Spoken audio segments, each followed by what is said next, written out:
Então vamos ver hoje como podemos representar dados, fazer plots e assim representar graficamente dados usando esta biblioteca Matplotlib do Python. Portanto, o que nós vamos vendo agora nesta aula e nas próximas já não são elementos básicos da linguagem, eu vou falando assim em alguns truques de vez em quando, mas basicamente são bibliotecas que nós podemos usar, que já têm uma data de código implementado e que nos facilitam a vida quando queremos fazer algumas coisas relativamente comuns, como por exemplo fazer gráficos. Vou dar um exemplo de fazer um gráfico com a distribuição de tamanhos de citocromos e para fazer o plot da distribuição nós podemos usar esta biblioteca, o Matplotlib tem um módulo pyplot que tipicamente é importado com esta alcunha, PLT, para não estarmos a escrever matplotlib.pyplot cada vez que queremos usá-lo. Portanto, o normal é importar isto como com aquele alcunha, PLT. E agora temos algumas funções que são úteis. O figure cria uma imagem, o boneco onde vamos fazer o gráfico. O plot faz um gráfico simples de linhas. O show pode ser usado para representar o gráfico. E agora aqui depende do sistema que vocês usam. Se vocês estão a usar o Spider com o IPython, quando fazem show ou quando o vosso programa termina e existe algum gráfico em memória, o IPython representa o gráfico mesmo na consola. Portanto, esse é o comportamento standard dele. Se vocês correrem o programa sem ser no IPython, precisam de usar o show do Matplotlib e ele cria uma janela, aparece uma janela. Se vocês usaram o MATLAB, era o mesmo tipo de... No MATLAB aparecia uma janelinha com o gráfico, portanto, podem fazer isto também. Portanto, isto é o básico, criar uma figura, fazer os plots que vocês quiserem e depois fazer o show. Se vocês querem pôr plots noutra figura, criam uma nova figura, chamam outra vez o figure e aí os plots vão para a outra figura. Se vocês usaram isto no MATLAB, havia aquele hold on e o hold off, mas em vez disso cria-se uma nova figura e enquanto têm a figura, estão a usar aquela figura, todos os plots vão para lá. Uma alternativa, normalmente é o que dá mais jeito, é gravar o plot numa imagem. Porque, tipicamente, se vocês estão a fazer os plots, pode ser para um relatório ou uma coisa assim, portanto, em vez de só estar a mostrar, vamos gravar. Portanto, aqui temos o exemplo.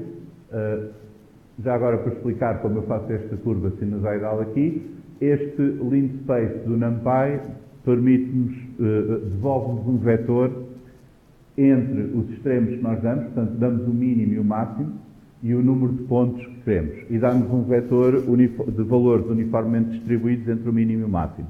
Isto é útil se vocês quiserem representar curvas, por exemplo, funções que têm curvas, porque o plot vai unir os pontos com retas, mas se tivermos muitos pontos, dá a ideia que é uma curva. Então vamos criar aqui, neste caso, valores entre menos 10 e 10, vamos criar 200 pontos entre menos 10 e 10, e depois usamos a função sen no x para obter o y de cada um deles. Estas funções do NumPy operam sobre vetores ou matrizes e aplicam a todos os elementos do array que vocês lhe dão. Portanto, aquele x é um vetor com 200 valores, o y vai ser um vetor com 200 senos de cada um dos x que nós demos. E para fazer o plot, basta fazer o plot e dizer quais são os valores de coordenada x e quais são os y correspondentes. Se nós quisermos gravar, temos aqui o savefig, esta função do pyplot, e damos o nome do ficheiro, a extensão vai determinar o formato, portanto, se vocês puserem JPG fica JPEG, PNG fica PNG, etc. E depois tem outras opções, enfim, tem muitas opções que podem ir ver online, mas estas são duas que eu costumo usar. Este boundbox inches, bbox inches, permite-vos especificar qual é o tamanho da moldura que fica agora à volta do gráfico. Se usarem o tight, ele põe o mais estreito possível. Isto dá jeito para pôr imagens em relatórios ou nos slides ou assim, não ter uma margem branca grande à volta do gráfico. E o DPI é o número de pontos por polegada, a resolução da imagem. Aqui, quando vocês criam uma figura, podem também dar aquele argumento, fig size, em que dão um tuplo com a largura e a altura do gráfico. Portanto, isto em teoria será em polegadas, se vocês multiplicarem pelo DPI dá-vos a resolução da imagem em pixels, mas também é útil para determinarem a proporção. Por exemplo, neste caso eu quero um que tenha o dobro de largura do que tem de altura, para ficar melhor aqui neste sítio. Portanto, desta maneira vocês podem controlar a proporção da imagem. Depois, no plot, vocês têm uma opção parecida com o que usaram no MATLAB, que é, podem dizer a cor, o tipo de traço, os pontos os marcadores que põem para os pontos, etc. Por exemplo, aqui será o traço interrompido a vermelho. Podem também, têm argumentos adicionais para a largura da linha.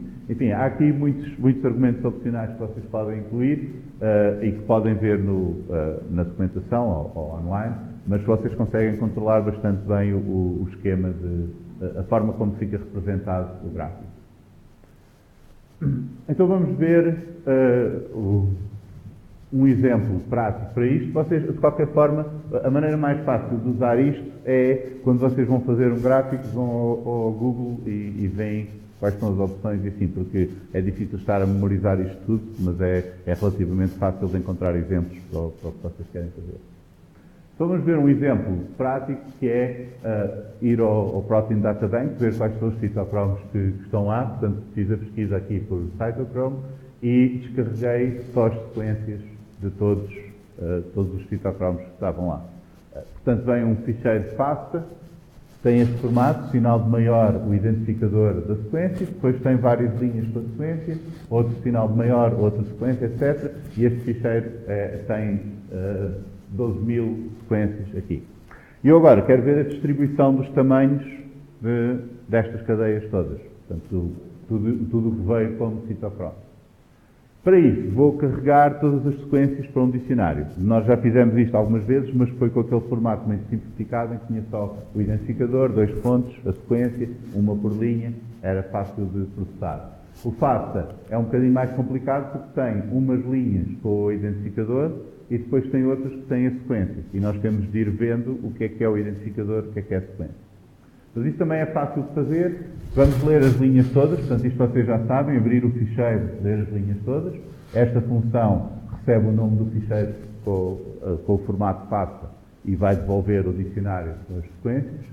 Começamos com o nosso dicionário vazio e agora vamos fazer aqui um ciclo em que para cada linha temos de ver se começa com o sinal de maior, nesse caso é uma nova sequência, ou então, caso contrário, é continuação da última sequência.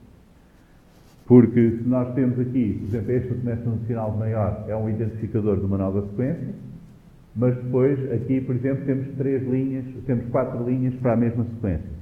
Portanto, quando estamos a ler cada uma destas linhas, ou quando estamos a processar cada uma destas linhas, temos de saber que temos de acrescentar àquela sequência. Então, para isso, vamos precisar de guardar aqui numa variável qual é que foi a última sequência que encontramos, a última chave do nosso dicionário. Vamos começar com none, não temos ainda nenhuma, este é um exemplo da utilização daquela constante, daquele tipo de valor de none. Mas agora, para cada sequência, nós vemos, se começa com o sinal de maior, a linha no ficheiro, é porque não é uma sequência, é um identificador. E vamos introduzir no nosso dicionário uma nova sequência, mas ainda a vazio. Portanto, vamos guardar na última chave o que temos aqui, o identificador desta nova sequência. Portanto, vamos deitar fora o sinal de maior e guardar o resto da linha. Para isso, vamos buscar aqui desde o ponto de corte 1 até ao fim e fazemos o strip para tirar aquela mudança de linha no final. Ficamos só mesmo com aquela string. Portanto, isto será o último identificador que encontramos até agora. E vamos criar uma nova entrada no dicionário com uma sequência ainda vazia, porque ainda não temos informação da sequência para esse identificador. Caso contrário, se não começar com o sinal de maior, então vamos somar à sequência que nós temos lá no dicionário, com aquele nome, a linha que nós lemos aqui. Portanto, quando estamos, por exemplo, a ler esta linha, vamos acrescentar ao que já lá estava. E a outra a seguir, e assim por diante. Já agora, há aqui um truque que é muito comum nós termos, por exemplo, sequences last key igual a sequences last key mais uma coisa qualquer. Porque é para ir buscar o que está lá, acrescentar e voltar a pôr no sítio. Isto é o que fazemos quando temos contadores, quando estamos a fazer somas, quando estamos a concatenar strings e assim por diante. Por isso ser muito comum, o Python tem este operador em que temos uma operação antes do igual, que diz que isto é o equivalente a pôr o que está aqui à esquerda outra vez e depois fazer a operação com o que vem a seguir. Portanto, por exemplo, A mais igual a 3 é o mesmo que A igual a A mais 3. Estamos a fazer a soma com o que já lá está e voltar a pôr na mesma variável. Portanto, o que é que isto faz? Vai buscar a sequência que está nesta chave, acrescenta-lhe a linha que leu, usamos outra vez o sufixo para tirar a mudança de linha e volta a pôr na mesma entrada no dicionário. Portanto, quando encontramos um novo identificador, começamos com uma sequência vazia. Quando encontramos uma linha de sequência, vamos acrescentar à última que estamos a ler, portanto, à última chave do dicionário que encontramos. E agora vamos testar, vamos ler aqui o nosso passo e vamos ver se temos aqui o dicionário, temos as várias identificadores e as suas sequências, e temos aqui as 12.000 sequências no nosso dicionário. Agora, precisamos de calcular os tamanhos. Vamos criar aqui um vetor com os tamanhos todos da nossa sequência. Então, o que é que vamos fazer? Vamos começar com vamos criar um vetor primeiro do NumPy. Podemos usar esta função ndArray para criar um vetor ou uma matriz multidimensional. Se vocês derem como argumento um inteiro, ele vai criar um vetor com esse número de elementos. Por exemplo, se usarem o ndArray com 100, dá-vos um vetor com 100 números, para pôr 100 números. Se derem um tuplo, vocês dão as dimensões da matriz. Se o tuplo tiver dois inteiros, será uma matriz bidimensional. Se tiver 3, será tridimensional, etc. Portanto, podem fazer uma matriz com as dimensões que quiserem. Portanto, o que esta função vai fazer é recebe o dicionário com as sequências e devolve o vetor com os tamanhos, com o número de resíduos que cada uma das sequências tem. Para isso, vamos começar por criar aquele vetor de tamanhos com tantos elementos quantas as sequências que temos. Vamos usar o ndArray com o comprimento das sequências e se temos 12.000 e tal, este agora vai ter um comprimento de 12.000 e tal. Agora, para cada sequência, nós vamos medir o comprimento daquela string, da sequência, e guardar na posição correspondente do vetor. E para isso, vocês podem fazer isso com o for e o range. Se vocês fizessem aqui for um índice no range do comprimento das sequências, não é? Conseguiam ir buscar cada uma delas se tivessem um vetor com as sequências todas. Aqui é um pouco mais complicado porque é um dicionário, não é um vetor, portanto teriam de iterar pelas chaves e manter o índice para o outro vetor, complicava um pouco as coisas. Mas este enumerate simplifica-nos bastante isso. O enumerate é uma função no Python, que é muitas vezes usada nos ciclos, que vai devolver cada elemento do conjunto que for conhecido como argumento, emparelhado com um índice. Ou, por exemplo, o primeiro elemento vem com o índice 0, o segundo elemento vem com o índice 1, etc.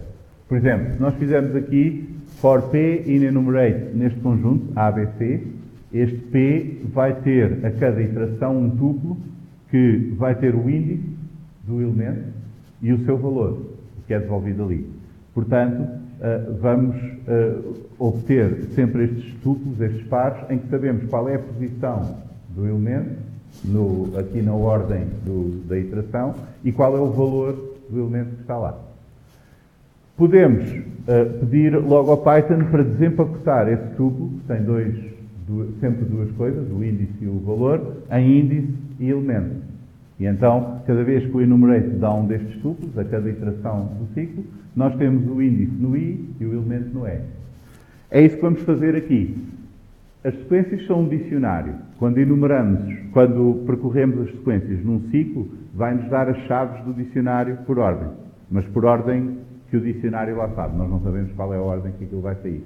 Mas com o enumerate, cada uma delas vem associada a um número, 0, 1, 2, etc., que é o que nós precisamos para ir preenchendo o nosso vetor. Portanto, vamos fazer o enumerate das sequências. A cada iteração do ciclo, ele vai-nos dar a chave do dicionário e o índice que começa em 0, 1, etc. O índice da iteração que nós estamos agora a fazer. Então vamos pôr no vetor, na posição correspondente a este índice, vai crescendo ao longo do ciclo, o comprimento da sequência que está naquela chave do dicionário. Portanto, a sequência correspondente àquele identificador. E assim vamos preenchendo o vetor com os comprimentos das sequências todas. E vamos obter algo assim, 33, 73, 81, etc. Portanto, é o número de resíduos em cada uma das sequências. Agora que temos isto, conseguimos ler o ficheiro FASTA e obter o vetor com os comprimentos, podemos calcular o histograma simplesmente com aquela função RIF do plot. Portanto, lemos a sequência, calculamos os tamanhos e agora criamos uma figura e vamos criar um histograma com 100 gavetas, 100 bins, para estes 12.000 comprimentos. E gravamos e obtemos isto. Como podem ver, há aqui uns outliers, há aqui uns que vão quase aos 3.500, ou quase aos 2.000 e assim, e depois isto vai ficar tudo espremido ali para trás. Portanto, podia ser mais interessante fazermos o histograma só aqui dos 1.000 para baixo e ignorar aqueles outliers que nos estão a estragar o boneco. Isso é fácil de fazer. Depois de termos o vetor dos tamanhos, como este vetor é um vetor de NumPy, permite fazer aquelas indexações por booleanos, as comparações, etc. O que nós vamos fazer é comparar esse vetor com o 1000. Este vetor tem 12.000 comprimentos, comparamos com o valor de 1000 e queremos aqueles que sejam menores do que 1000. Então isto vai nos dar um vetor com 12.000 e tal verdadeiros e falsos, que vai ter true para nas posições correspondentes àquelas em que este vetor de comprimentos é inferior a 1000 e falso naquelas em que não for.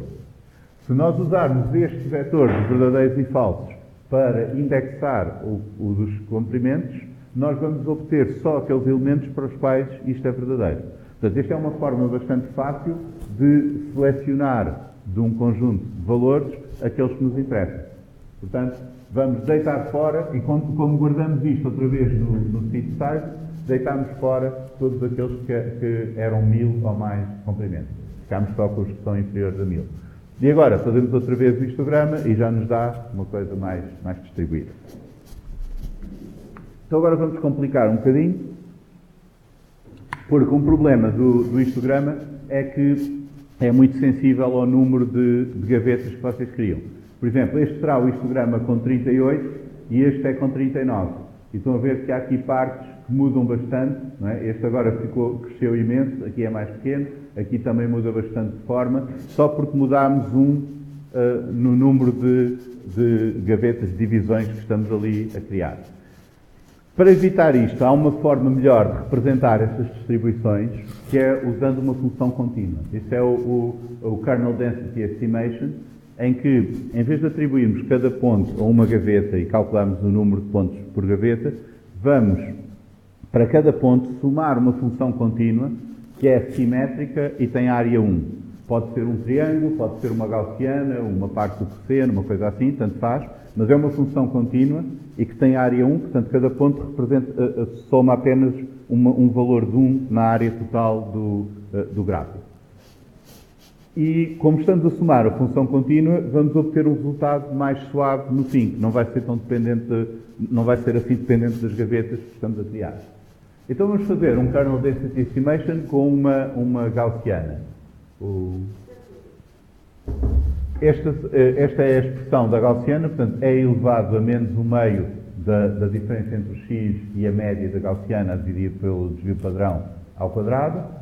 Este fator aqui, o sigma raiz de 2π, é apenas para manter a área igual a 1. Portanto, a área por baixo da curva fica a 1, é um fator de normalização. Então vamos fazer isso aqui. Vamos criar esta função que vai receber um vetor com os valores de x para o gráfico. Por exemplo, entre 0 e 1000, que é o gráfico que nós estamos a fazer. Depois, o sigma é o desvio padrão da gaussiana. Se nós usarmos um sigma maior, ela fica mais larga, ou mais pequeno, fica mais estreita. E os valores são os valores que nós queremos pôr na distribuição. Portanto, neste caso, são os comprimentos dos citoprovos. Vamos começar por criar este KD, esta variável, tem os valores de y ao longo do eixo. Vamos começar por criar um vetor todo a 0, com o mesmo tamanho que os valores de x que nós queremos para o gráfico. portanto é simplesmente x vezes 0. Isto é só a normalização, é a raiz quadrada de 2π vezes sigma, portanto é este fator aqui. E agora, para cada valor que nós temos, vamos somar ao nosso KDE a gaussiana contribuída por esse valor. Portanto, nós temos um citocromo com 100 de comprimento, na posição 100 vai ficar centrada uma gaussiana que vamos agora somar a todo aquele eixo. E isso podemos fazer assim, vamos calcular o U como sendo o x é o vetor dos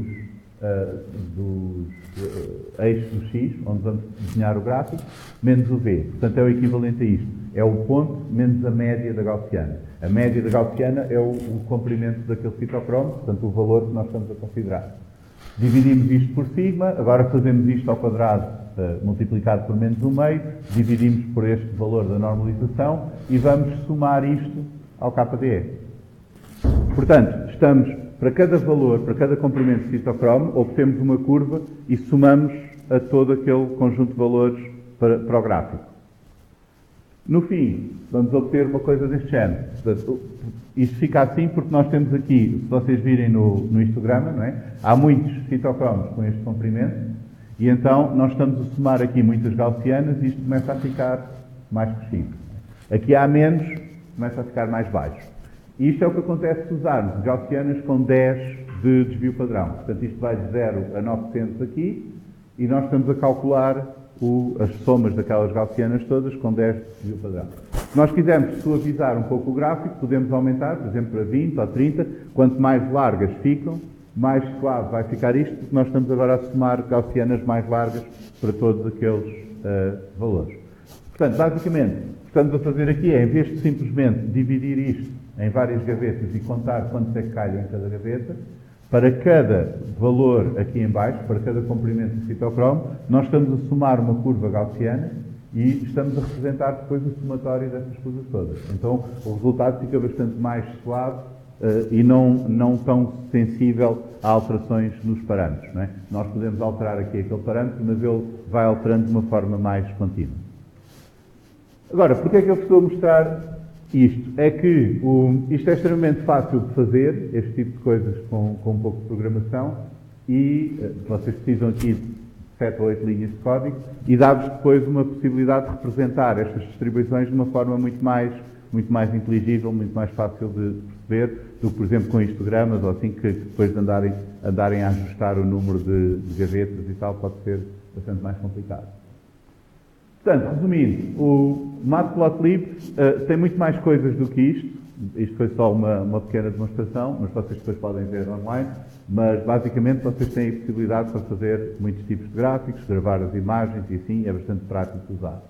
Além disso, se vocês usarem um pouco de programação, podem fazer também representações mais à medida dos dados que vocês têm. Portanto, a ideia aqui é que, em vez de vocês estarem a representar os dados com as ferramentas que já existem para representar os dados, é vocês pensarem qual é a melhor maneira de representar os dados e é fácil, muitas vezes, de implementar essas e mostrar como vocês querem.